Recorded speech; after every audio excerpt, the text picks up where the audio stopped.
Hello everyone welcome to my YouTube channel आ समस्त को नमस्कार। आज मुझे गोटे सर्ट वीडियो नहीं आसीचे। ये सर्ट वीडियो बनावर मायने होचे एटा कि सुभद्रा योजना के निकर गोटे अपडेट अच्छे। सुभद्रा योजनार अपडेट है यहाँ कि आसंता 8 मार्च 2026 दिन समस्त महिला दिवस अवसर में जेन मैंने सुभद्रा पाऊले कि नुआ एप्लाय कर सुभद्रा योजन पैसाटा पाइबे।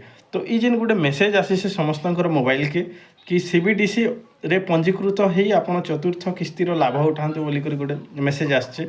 तो से जेन मेसेजर मायने काना है बहुत लोग इरा के नहीं किसी गोटे कन्फ्यूजन होता आउ केते जन बुझी भी नहीं पारती जेन माने कि जानवर लगे भी चाहूछन कि सीबीडीसी बेला काना है। सीबीडीसी हूँ गोटे मोबाइल एप्लिकेशन है जेनटा कि आम फोन पे गूगल पे हेन्ता जेन चलाऊँ।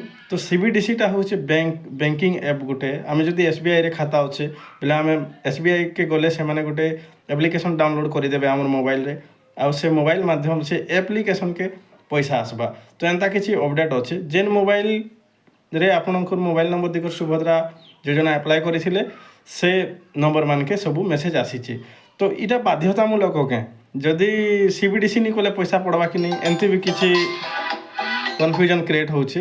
किंतु गोटे कथा है सीबीडीसीटा बाध्यतामूलक नहीं से जदि आपण मैंने कले भी ठीक है नहीं कले भी ठीक किंतु जदि आपण सीबीडीसी करूछन आउ पंजीकृत होचन बेले डायरेक्ट आपनकर से सीबीडीसी ऐप जेन ऐप बैंक रु देइथिबे आपनको से ऐप माध्यम रे पैसा आसबा।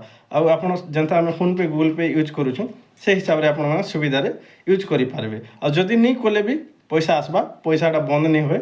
आउ आसंता 8 मार्च 2026 महिला दिवस अवसर में सुभद्रार चतुर्थ नंबर 4 नंबर किस्तीटा आपनकर खाता रे पड़ेगा। तो एतकी अपडेट थिला। नमस्कार अगेन, थैंक यू।